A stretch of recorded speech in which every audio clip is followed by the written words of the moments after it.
Eustáquio Rangel apresenta Diversão com Bandeiras. Olá, eu sou o Eustáquio Rangel. Bem-vindos ao segundo episódio de Eustáquio Rangel apresenta Diversão com Bandeiras. Não, peraí, calma, isso é outra coisa. Corta. Agora sim, eu sou o Eustáquio Rangel, bem-vindo ao Conhecendo o Neovim, parte 2. Esse vídeo é parte de uma série para explicar os editores Vim e Neovim. Se você não viu o primeiro vídeo, ele está aqui no canal, dá uma olhadinha lá. Ali atrás eu fiz uma pequena confusão. Participei de um jogo de adivinhação de bandeiras com minha filha alguns dias atrás e meio que entrei no clima. Mas vamos logo ao que interessa. No vídeo anterior, eu mostrei um arquivo de configurações para o Neovim.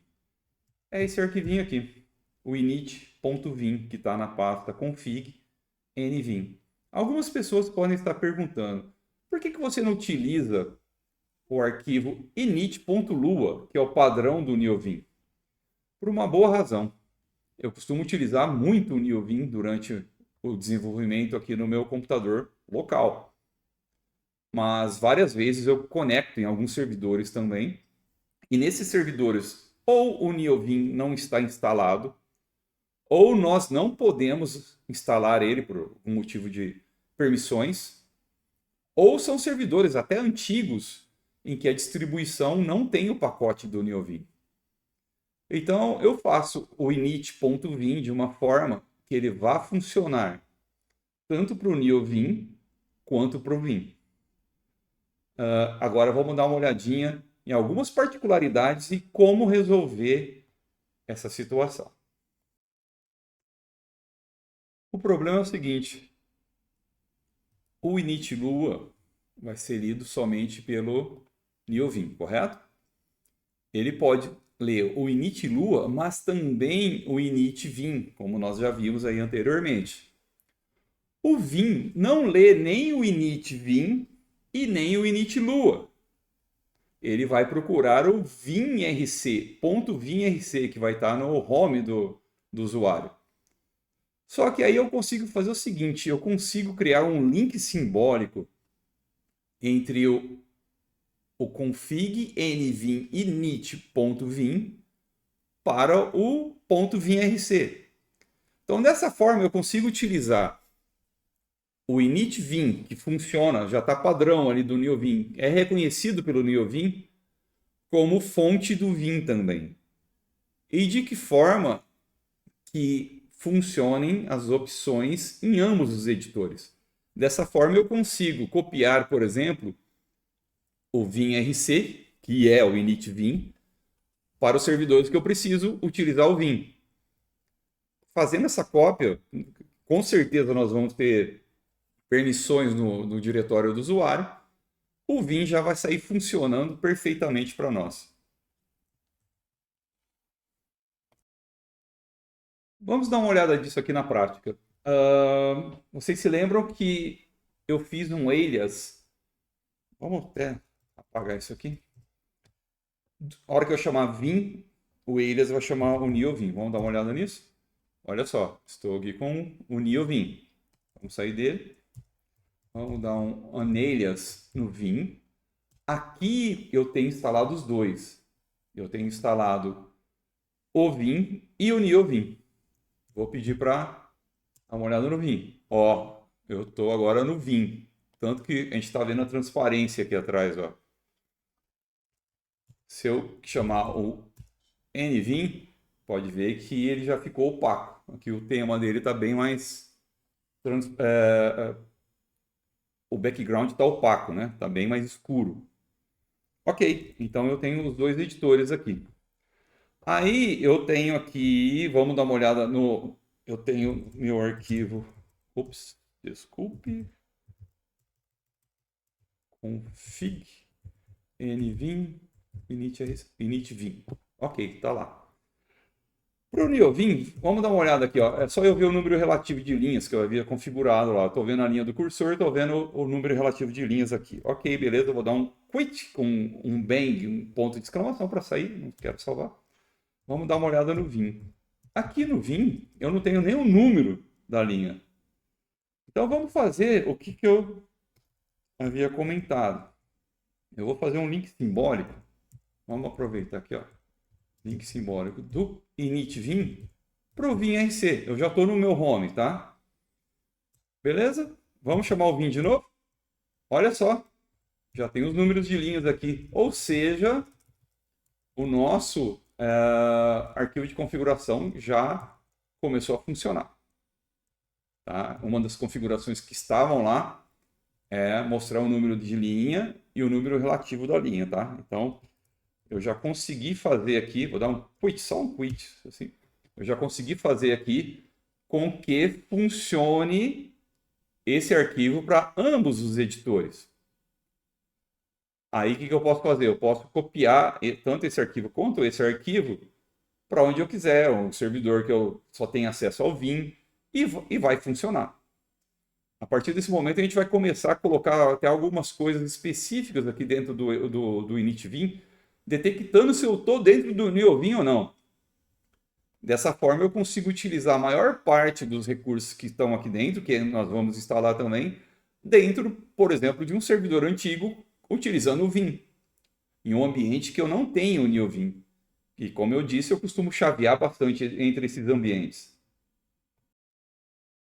Nós vamos continuar dando uma olhada nos recursos padrões que existem em ambos os editores, no Vim e no Neovim, sem a utilização de plugins, o que já vem funcionando tudo certinho. Agora vamos dar uma olhada num recurso que chama macros. O que são as macros? Volta e meia nós precisamos executar uma sequência de comandos e depois repetir essa sequência de comandos. Então é como se fosse um gravador, onde nós conseguimos gravar e depois tocar de novo. Assim como os registradores que nós vimos no vídeo anterior, nós podemos gravar esses comandos, essa sequência de comandos, também em registradores.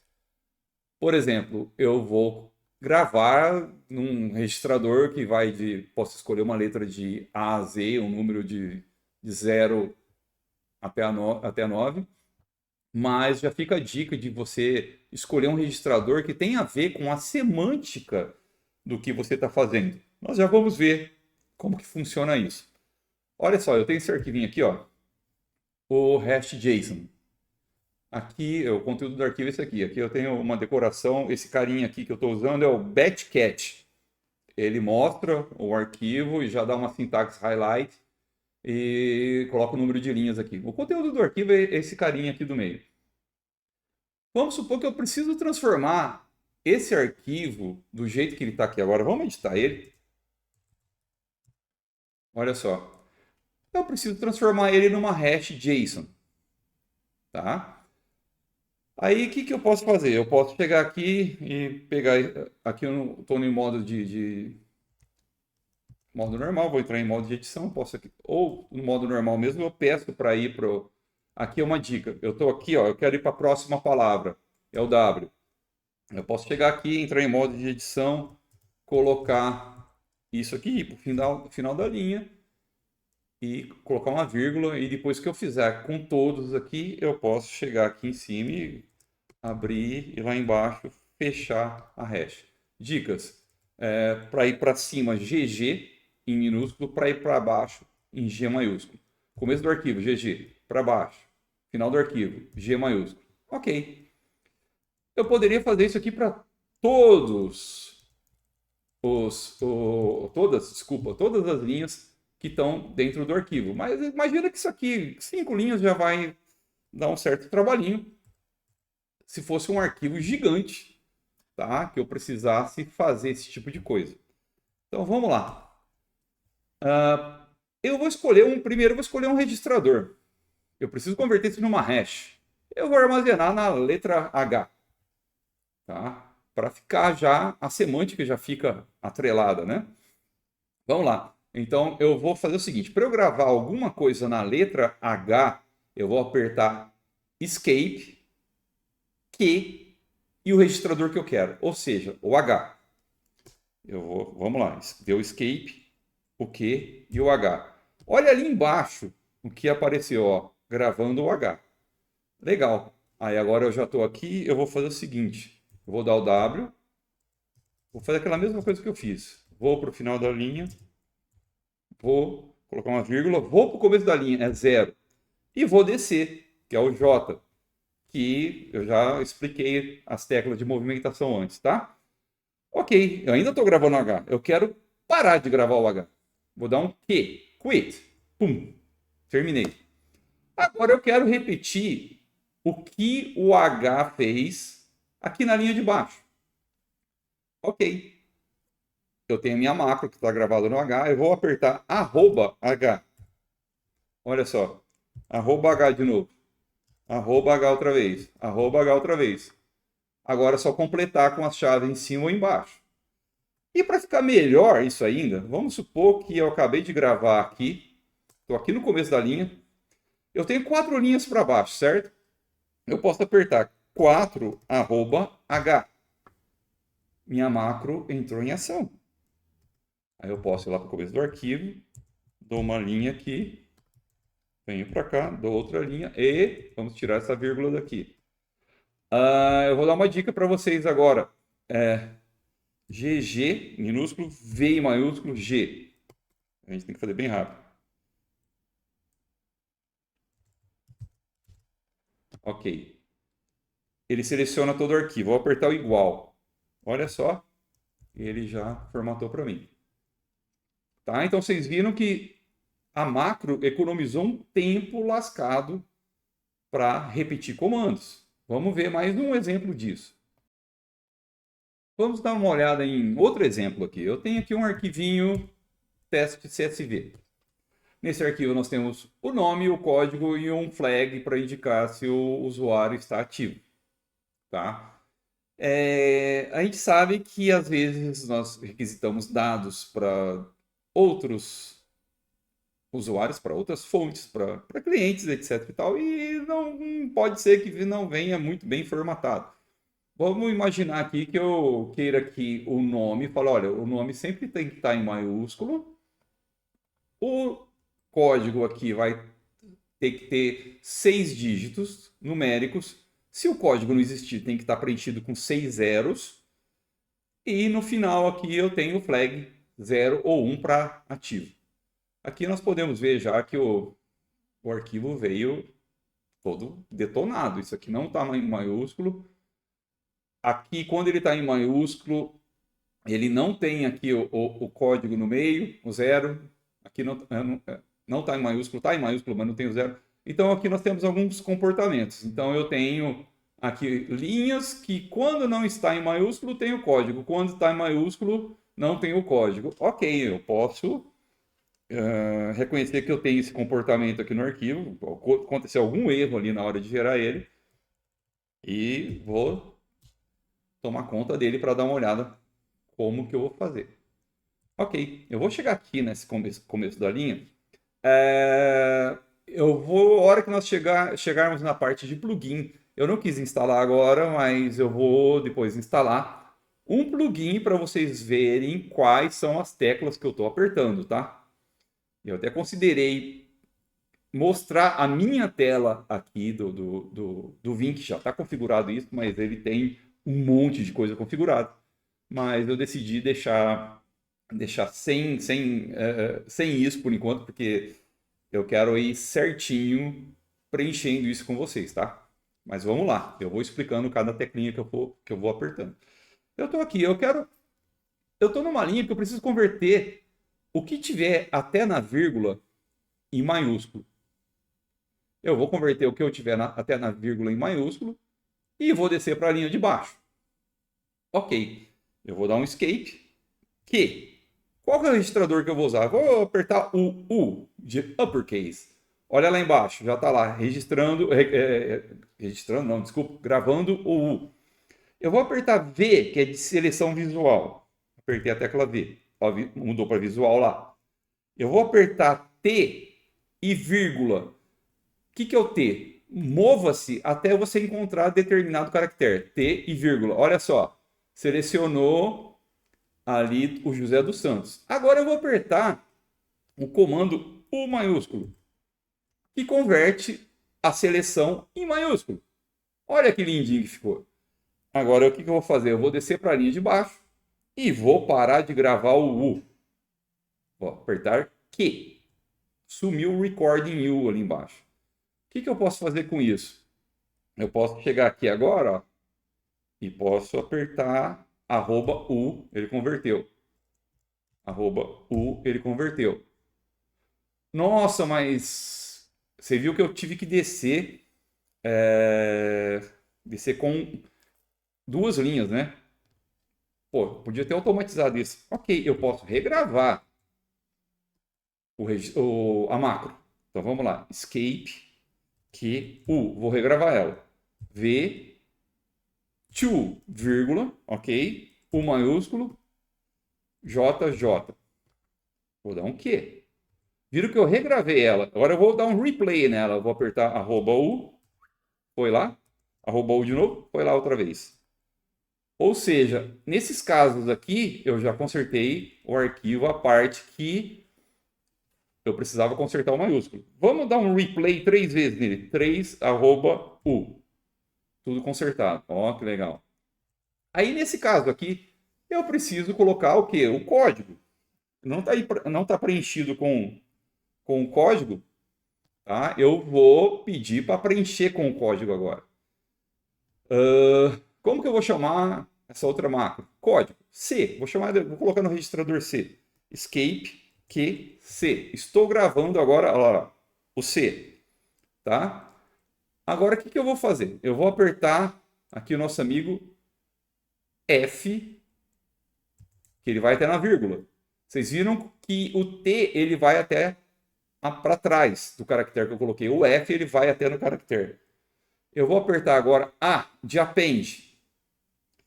E vou digitar 1, 2, 3, 4, 5, 6.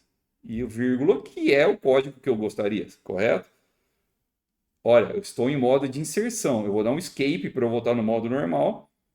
0 para o começo da vírgula. E vou colocar aqui JJ. Eu podia colocar 2 J's, se eu quisesse. E vou dar o Q para parar de gravar o registrador, a macro, desculpa, C. Vou apertar @C de novo. Olha lá, @C outra vez. Vamos fazer 3 vezes isso. 3, @C. Pronto. Agora é só eu gravar o meu arquivo, que eu vou ter o conteúdo dele agora estabilizado como um CSV do jeito que eu estava esperando. Uma coisa bem legal quando nós acostumamos com os comandos de movimentação do Vim, que vem lá do VI, lembre-se, né? No primeiro episódio eu conto um pouco da história, é que nós podemos habilitar aqui no Shell, no Bash, o modo set-OVI. Desse jeito eu consigo fazer o seguinte, olha só, eu vou com a tecla H aqui, opa, vou dar um escape, lógico, tecla H, ou a L, você fala, pô, mas qual que é a vantagem disso, né? Eu consigo navegar entre as palavras. Se eu tiver no modo normal, eu pedi para ir pulando as palavras, eu estou apertando o W agora. Palavra para frente, W, B, palavra para trás. Ó. Então eu consigo utilizar no meu terminal também os comandos aqui do VI, tá? Ó, acabei de apertar o K, que ele foi para cima. Apertei o J, ele foi para baixo. Então é uma coisa bem legal, porque volta e meia nós precisamos editar algum comando que é mais complicado. Você pode editar direto aqui na linha de comando aqui com o modo do VI. Tem a opção de você abrir esse comando no editor e editar, mas dessa forma nós já conseguimos fazer direto na linha de comando. Agora vamos ver um recurso bem interessante quando estamos configurando o nosso init.vim. Por enquanto ele está pequeno, mas ele pode ficar bem grandão, bem grandão. E eu costumo deixar, como eu falei que eu utilizo em servidores também, eu costumo deixar sempre as configurações mais essenciais dentro dele, mas nós conseguimos também dividir as configurações em arquivos externos. Tá? Nós conseguimos fazer um source de um arquivo externo dentro do nosso amigo init.vim ou alias vim.rc. Tá? Vamos dar uma olhada aqui. Antes de mais nada, onde colocar esses arquivos? Você pode colocar onde você quiser. Tá? Nós temos já o config nvim, que é o diretório que tem as configurações ali do NeoVim, que vai servir também para o Vim, mas eu prefiro colocar num arquivo, desculpa, num diretório separado, para eu bagunçar o quanto que eu quiser ali, separado das configurações do próprio editor, tá? Então aqui eu já criei um diretório escondido que chama Vim. Dentro do Vim eu tenho um custom. Esse aqui é o meu diretório da baguncinha. Você, de novo, você pode criar qual estrutura de diretório você achar melhor. Eu tenho aquele arquivo ali, ó, o gui.vim. Vamos dar uma olhada nele com o próprio Vim. Ops, olha que legal. Tá vendo que aqui, ó, vamos abrir de novo aqui. Eu abri o diretório, tá vendo? Aí ele já me deu um navegador do diretório. Eu vou escolher o arquivo que eu quero. Olha só, nesse arquivo aqui, o que eu estou fazendo? Eu estou mostrando caracteres que ficam escondidos. Caracteres de tabulação. Tem a guerra, tabulação versus espaço, etc. E tal. Eu costumo sempre converter tabulação em espaços para não ter problema com isso. Nesse caso aqui, eu estou falando para o editor: olha, se tiver um caractere de tabulação, eu quero que você me mostre onde que ele está ali. A hora que ele salvar, depois a gente vai ver como é que funciona isso, ele vai fazer essa conversão. Mas se eu abrir algum arquivo para ter para visualização antes de gravar, se tiver a tabulação ele vai me mostrar. Eu quero verificar espaços extras sobrando no final da linha.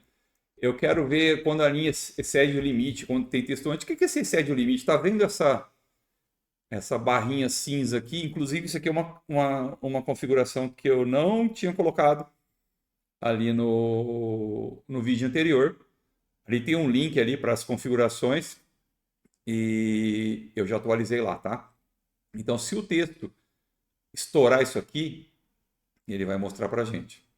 Para essas configurações funcionarem, eu preciso desses três comandos aqui. Eu preciso do listchars. Desculpa, eu preciso desses dois comandos. O list, e aqui é uma frescurinha. Eu já defini o fundo como escuro. Tá? Já que eu chamei isso aqui de GUI, né? Graphical User Interface, vamos começar a customizar a interface aqui. Vamos lá? Então eu salvei aquele. Já estava salvo, né? E agora, aqui no meu nvim, no meu init, eu já configurei ele aqui, ó, tá lá embaixo, ó. Vamos abrir aqui. Sources. Eu falei, olha, carregue o conteúdo desse arquivo aqui. Ok, ele já está até carregando aqui, ó, como nós podemos ver. Já está mostrando a barrinha. Vamos fazer o seguinte, eu tenho um arquivo aqui, um programinha em Ruby, teste RB. Olha só, ele já está me mostrando aqui, ó, onde estourou. Olha aqui que eu tenho um caractere, um espaço em branco no final da linha. Se você abrir sem aquelas configurações, você não vai ver esse pontinho aqui, ó. Eu configurei para mostrar esse pontinho. E olha as tabulações aqui, ó. Tá? Então, dessa forma, olha que legal aqui também. Eu vou fazer um split ali embaixo. Dessa forma aqui, estou falando aqui no meu init.vim. Vamos descer aqui, ó, setinha para a direita, que eu estou carregando aquele arquivo de cima. Então, ele já está sendo carregado. Então, a hora que esse cara aqui começar a ficar muito cheio de coisa, nós podemos ir separando o conteúdo dele em pequenos outros arquivos, tá? para manter a sanidade da coisa. Bom, é isso. Como meta dos vídeos agora, o último deu quase 45 minutos. Eu estou querendo deixar no máximo com 30 minutos e nós já estamos chegando perto desse limite. Então, vamos encerrar esse vídeo, que é a parte 2 do Conhecendo o Niovin. Eu estava chutando que íamos ter pelo menos mais um vídeo, mas acredito que vamos ter mais 2 vídeos ou mais dessa série. Eu espero que vocês tenham gostado e espero vocês nos próximos vídeos. Valeu! E para terminar de vez o vídeo, quero fazer uma singela homenagem para alguém que se foi essa semana. Alguém que a gente acha que, tipo assim, aquele tipo de maluco que nunca vai morrer, né? Como o Lemmy do Motorhead. E essa semana se foi o nosso querido Ozzy Osbourne. Acho que, sei lá, 3 semanas depois que ele fez um show histórico, terminando ali a carreira do Black Sabbath, que foi o criador do heavy metal, cara. Temos o Judas Priest aí também, mas o Sabbath, como a gente costuma carinhosamente chamar, foi o criador do heavy metal. E esse maluco tava, pelo menos na minha vida, fazia uns 40 anos. Parecia aquele tio doido, sabe? Aquele tio doido que tá lá distante, tal, você vê de vez em quando, mas o cara tá sempre lá. Eu acompanhei aí a carreira do Ozzy desde que eu sou moleque. Sempre esteve presente aí, já fui em show do Ozzy, conheço muita coisa do Ozzy e do Sabbath, do Black Sabbath também. E eu acho que, como todo headbanger, como todo fã de rock em geral, especial do metal, né, que o Sabbath criou, a gente ainda está processando. Mas fica a minha singela homenagem e ao nosso Madman por todo o legado que ele deixou pra gente, por tudo que ele fez. Valeu, Ozzy.